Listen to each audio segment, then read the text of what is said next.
बिस्मिल्लाहिर्रहमानिर्रहीम। अस्सलाम वालेकुम। आप देख रहे हैं BN फूड 3। बहुत ही ज़्यादा मज़ेदार, बहुत ही ज़्यादा सिंपल और बिल्कुल न्यू रेसिपीज़ के साथ आज मैं आपके साथ चना दाल की बहुत ही मज़ेदार सी रेसिपी शेयर करूंगी। चलें जी स्टार्ट करते हैं। सबसे पहले मैंने दाल लिया है 1 कप, उसको मैंने अच्छी तरह से भिगो दिया है। उसके बाद हमने करना है पानी गर्म, तकरीबन 2 से 3 गिलास, और उसके अंदर हमने दाल डाल देनी है।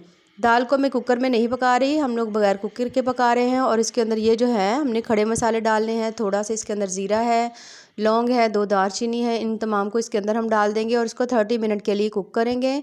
ये देखिए जब दाल आपकी अच्छी तरह से गल जाए तो हमने दाल को अलग कर लेना है और इसका पानी जो है वो अलग कर लेना है। दाल यानी कि हमने सेपरेट कर लेनी है। अब हमने इसका बहुत ही मज़ेदार सा तड़का तैयार करना है। सबसे पहले घी है आपके पास या कुकिंग ऑयल है, उसे पैन में डालेंगे। उसके साथ ही हमने इसमें 1 प्याज डाल दी है बड़े साइज़ की काट के। और अब हम इसके अंदर डालेंगे अदरक लहसुन का पेस्ट। अगर आपके पास पेस्ट हो तो वो डाल लें, अगर फ्रेश है तो आप फ्रेश डाल सकते हैं। इसे डालने के बाद हमने इन दोनों चीज़ों को अच्छी तरह से भूनना है और साथ हमने इसके अंदर डाल देने हैं टमाटर, तकरीबन 3 छोटे टमाटर हैं। अच्छा जी, इन तमाम चीज़ों को हमने बहुत अच्छी तरह से भूनना है, बिल्कुल रेस्टोरेंट स्टाइल में जिस तरह से आप खाते हैं बिल्कुल वैसा ही इसका जायका होगा, बहुत ही ज़्यादा मज़े की बनेगी। अच्छा जी, इसके साथ अब हमने इसके अंदर डाल देने हैं थोड़ी सी सब्ज़ मिर्ची डालेंगे और उसके साथ ही हमने इसके अंदर डाल देने हैं स्पाइसेस। ये देखिए तकरीबन 4 से 5 मैंने इसमें सब्ज़ मिर्ची डाली हैं। अगर आपको स्पाइसी ज़्यादा पसंद है तो आप इसमें सब्ज़ मिर्चों की जो मिकदार है वो थोड़ी सी ज़्यादा भी कर सकते हैं। इसी तरह से बाकी तमाम स्पाइसेस हमने इसमें डाल देने हैं। थोड़ी सी मैंने इसमें हल्दी डाली है, तकरीबन आधा चम्मच ही मैं इसके अंदर नमक डाल रही हूँ और 1 चम्मच मैंने इसके अंदर डालनी है लाल मिर्च।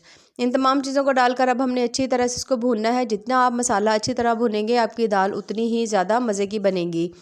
ये देखिए जब आपका मसाला बहुत अच्छी तरह से ये देखा जब भुन रहा हो तो उसके बाद हमने जो अपनी दाल सेपरेट करके रखी हुई थी दाल को हमने इसके अंदर ऐड कर देना है और दोबारा से अच्छी तरह भूनना है।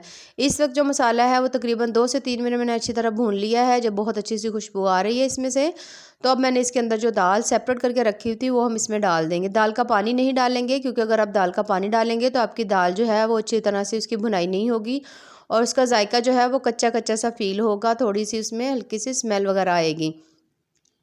दाल को इस तरह से आप अच्छी तरह से इस मसाले के अंदर भूनें, तकरीबन 3 से 4 मिनट भूनें। जब आप देखें कि बहुत अच्छी सी खुशबू आ रही है तो जो पानी उतरा हुआ था आप वो इसके अंदर डाल लें। जितना आपने इसकी ग्रेवी बनानी हो उतना आप डाल लें, चाहे तो आप सादा भी डाल लें या थोड़ा कम डाल लें।